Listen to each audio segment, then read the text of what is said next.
CWR Breakfast with Phil Upton. Thursday morning, around this time, every Thursday, we catch up with Stratford-upon-Avon movie critic James Luxford for their good, bad and on-demand movie picks as we head in towards the weekend. Morning once again, James. Good morning. I don't know what Stratford's like this morning, but it's a bit wet here in Coventry. Paint me a picture, James. What's Stratford looking like right now? Much the same. I always think, it's a beautiful place during the summer. But while the colder weather comes in, we always get a little bit more of the town for the locals here, because obviously there's a decrease in tourists during the winter months, and so while it's a lovely place during the summer, there's a little bit more to explore, at least a little less crowded as the months get colder. A silver lining on every cloud. James, thanks for that.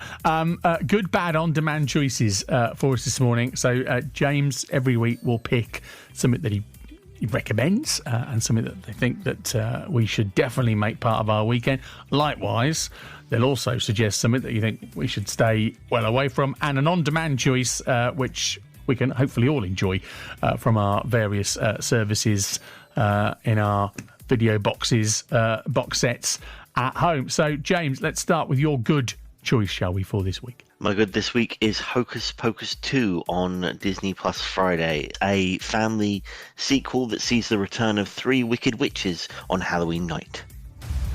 Magic has a way of uniting. Happy 16th birthday, child. I have a gift for my favorite customers. Legend has it, it's on the 16th birthday that a witch gets her powers. Lock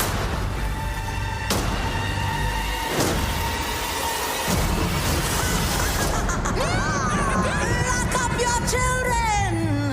Yes, Salem, we're back! Hey, those are people who might remember the original, James. Am I right in saying featured a very young Sarah Jessica Parker of Sex and the City fame? Yes, absolutely. Before she became a global star with that series, and she returns alongside Bette Midler and Kathy Najimy as, I think they're almost cult heroes now. The original movie was a bit of a hit thanks to sort of replays on TV and streaming and video over the years, and really it's sort of fan power that's got this back. And I think it's a movie that really plays up to the bits that you want from a sequel, the qualities that made the first film so appealing to fans. Just a lot of fun, spooky but not particularly frightening for younger viewers, and just a lot of good fun. Good stuff. Hocus Pocus on Disney Plus from tomorrow. Hocus Pocus 2, of course. Next up then, James, the bad. What are you saying we should maybe give a wide berth to? My bad this week is Blonde on Netflix now. It's the big budget biopic of Marilyn Monroe, looking at the dark side of her legendary career. I know you're supposed to get used to it. And we all lose our charms in the end. But I just can't. Square cut or pear-shaped. I've played Marilyn Monroe. Marilyn Monroe. Marilyn Monroe. I can't face doing another scene with Marilyn Monroe.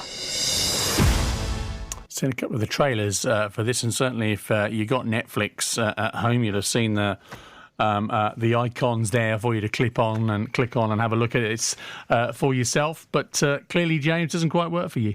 No, I just think there is a point where sometimes looking to the dark side of history can go a little bit too far. It's Netflix's highest rated movie of all time, not in terms of reviews, but in terms of the certificate. It got the NC-17 rating in America, which is, I suppose, a little... We don't really have it here. It's a step higher than 18. And it really does does sort of merit it. It's quite explicit, and I think for me, I'm not easily shocked by a movie, but I think there was certainly a big focus on the abuse Marilyn Monroe suffered, and that's played out here to almost quite disturbing effect. I think there's certainly a lot of truth to the fact that the star suffered throughout her life in terms of the practices of the studio system. I just think this focuses so heavily on that abuse. It maybe devalues the talent that got her there in the first place.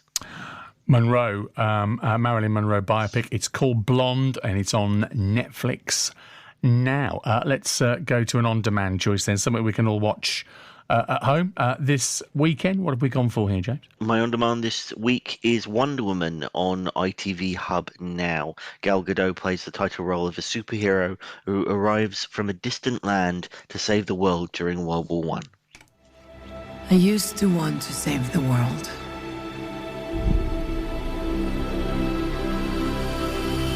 This beautiful place.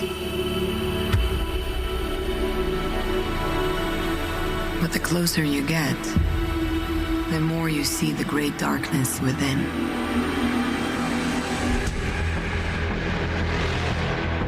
I have to say, I loved this when this came out, and Gal Gadot, complete hero queen in this one. Absolutely amazing. Clearly, James, something you recommend for us all.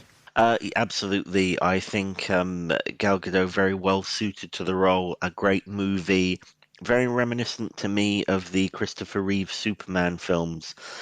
This kind of fish out of water story of a hero who really believes in the power of doing right and landing in, what bigger conflict than the World War One, and I think a very well put together film, and a groundbreaking one as well. It'd been a long time before any major superhero movie had cast a female lead, and this was the first to do it. A DC movie, so doing it before the current wave of Marvel movies, and did a great job and set up a whole universe of adventures for the DC characters, and I think probably one of the stronger ones to come out of this particular period. Yeah, definitely agree with that. She really nails the role, doesn't she? Gal Gadot as Wonder Woman on the ITV Hub right now to enjoy over the weekend. James, hopefully it stops raining soon. Appreciate that. Thanks very much. Thank you. James Luxford, our movie critic in Stratford-upon-Avon this morning, with us every Thursday morning with their good, bad and on-demand picks on CWR. Quick mention for something that's going on in Nuneaton, the traffic light.